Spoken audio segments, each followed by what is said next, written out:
अस्सलाम वालेकुम वरहमतुल्लाहि वबरकातुहू।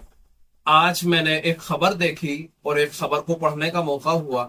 उस खबर को पढ़ने के बाद में मेरा दिल इस कदर गमज़दा हुआ और इस तरह मुझे अफसोस हुआ यकीनन ये खबर सुनने के बाद में, अगर आप ईमान वाले हैं, मुसलमान हैं, अल्लाह और उसके रसूल के ऊपर ईमान रखते हैं, तो यकीनन आपको भी जरूर अफसोस होगा। खबर आ रही है पल्ला गांव मेवात हरियाणा से, जहां पर एक इदारा चलता था जिस इदारे का नाम जामियातुस सालिहात था। इस मदरसे के अंदर बहुत सारे मकतब के अंदर, मदरसे के अंदर जो महल्ले से बच्चे आते थे वो भी इस मदरसे के अंदर पढ़ने के लिए आते थे। आप भी बहुत अच्छे से जानते हैं कि मदारिस का, मकातिब का, जामियात का, यूनिवर्सिटीज का, स्कूल और कॉलेज का एक टाइम टेबल होता है कि भी हमारा स्कूल 8 बजे से स्टार्ट हो जाएगा, 8 बजे के बाद कोई एंट्री नहीं। ये मकसद इसका एक ये भी मकसद होता है, बहुत सारे मकसदों में से एक मकसद मैं बयान कर रहा हूं, वो ये है कि वक्त पर बच्चे आए, वक्त पर तालीम का आगाज हो और वक्त की अहमियत को बच्चे समझे और उनके जहनों के अंदर भी वक्त की अहमियत आती चली जाए। यकीनन हर स्कूल और कॉलेज का यही नजरिया होता है और उनके यहाँ ऐसे रूल्स भी वजह किए जाते हैं, रखे जाते हैं, टाइम टेबल रखा जाता है। लेकिन जामियातुस सालिहात के अंदर जो बच्चे जो इलाके से ताल्लुक रखते थे वो पढ़ने के लिए जब आए तो वहां पर वक्त से जायद वक्त में वहां पहुंचे। मिसाल के तौर पर 8 बजे से अगर इदारा है तो वो 8:15 पहुंच रहे हैं। तो अब इदारे वालों ने, मदरसे वालों ने गेट बंद कर दिया, नो एंट्री, अब एंट्री नहीं होगी आपकी। सब स्कूलों में ऐसा ही है। लेकिन जब गेट ना खुला तो ये बच्चे अपने घर पहुंचते हैं। घर पहुंचने के बाद में ये इसके बारे में बयान करते हैं कि गेट बंद था और हमें एंटर नहीं होने दिया गया। जब इनके घर वालों को इसकी खबर होती है तो वो सब लोग मदरसे के अंदर दाखिल हो जाते हैं। और ऐसे नहीं कि वो गेट से दाखिल होते हैं, बल्कि दीवारा कूद कूद के अंदर दाखिल हो जाते हैं। वहीं पर कारी साहिब जो उस्ताद होते हैं उनको मारा और पीटा जाता है। बिल आखिर उसके जो मुहतमिम होते हैं उनको भी नहीं छोड़ा जाता। उनको जब पता चलता है कि मदरसे के अंदर ऐसा हादसा हो गया है तो गालिबन वो किसी सफर पे थे, दिल्ली या किसी और सफर पे थे, वो वापस आते हैं। वहां आने के बाद में 1-2 दिन या एक रात उन्होंने वहां गुजारी या कुछ वक्त उन्होंने गुजारा होगा।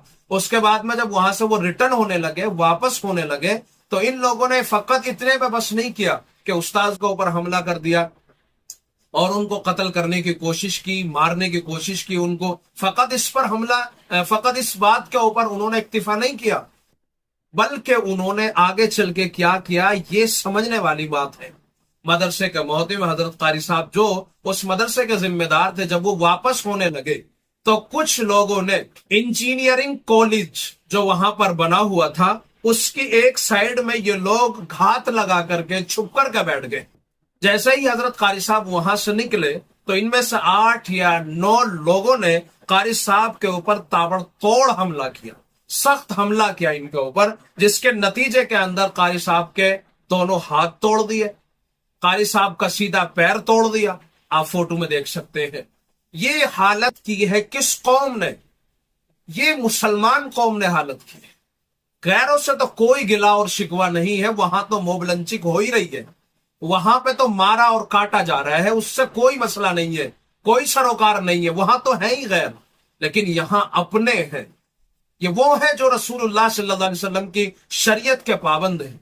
ये वो है जिन्होंने रसूलुल्लाह सल्लल्लाहु अलैहि वसल्लम का कलमा ला इलाहा इल्लल्लाह पढ़ा है, जो कहते हैं कि हम एक अल्लाह को मानने वाले हैं, जो कहते हैं कि हम रसूलुल्लाह को नबी और आखिरी पैगंबर मानने वाले हैं। क्या अफसोस नहीं हो रहा आपको? इस कौम का क्या होगा जो कौम अपने रहबर के साथ में ऐसा मामला कर रही हो, जो कौम अपने उस्ताजों और असातिज़ा के साथ में यह मामला कर रही हो, जो कौम अपने रहनुमाओं के साथ में हद से तजावुज कर रही हो। यकीनन अफसोस होता है जो कौम अपने रहनुमाओं के साथ ऐसा मामला कर रही हो, क्या वो कभी तरक्की पा सकती है? वो कौम कभी आगे बढ़ सकती है? बल्कि वो कौम जलील होगी, रुस्वा होगी और अल्लाह ताला इन लोगों को जलील भी करेगा, रुस्वा भी करेगा, जो अल्लाह और उसके रसूल के पैगाम पहुंचाने वालों के साथ में बदतमीजी करते हैं, बेहुरमती करते हैं, उनके ऊपर कातिलाना हमले करते हैं, उनके इज्जतों से खिलवाड़ करते हैं।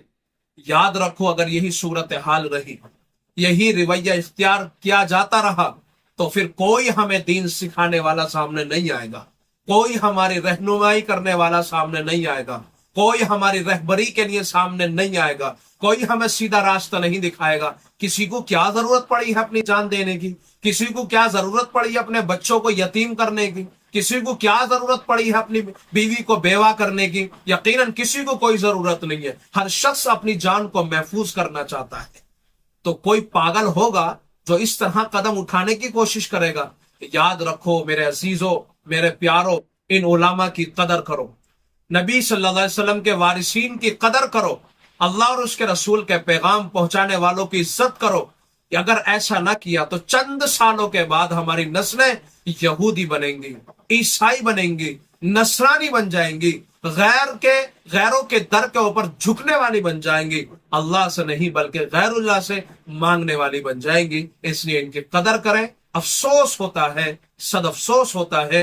अल्लाह ताला से दुआ है, अल्लाह ताला हजरत कारी साहब को सेहत या भी अता फरमाए, मुकम्मल शिफा कुल्ली अता फरमाए, मुकम्मल सेहत आफियत तंदुरुस्ती अता फरमाए। आप भी दुआ करें उनके लिए और वीडियो को शेयर करें और उम्मत मुस्लिमा को ये बात समझाने की कोशिश करें कि यह हमारे रहबर हैं, इनकी हमें इज्जत नफ्स का ख्याल करना, इनकी जान और माल की हिफाजत करना, इनके साथ मोहब्बतों का बर्ताव करना, यह हमारे ऊपर वाजिब है, जरूरी है, फर्ज है। अगर ऐसा ना किया तो ये हमारे दरमियान में नहीं रहेंगे, हमारी नस्लें तबाह हो जाएंगी, बर्बाद हो जाएंगी, ईमान खराब हो जाएगा, ईमान खत्म हो जाएगा, इर्तिदाद फैल जाएगा। इसलिए वीडियो को शेयर करें, इस्लामी भाइयों बहनों तक पहुंचाएं। अस्सलाम वालेकुम व रहमतुल्लाह।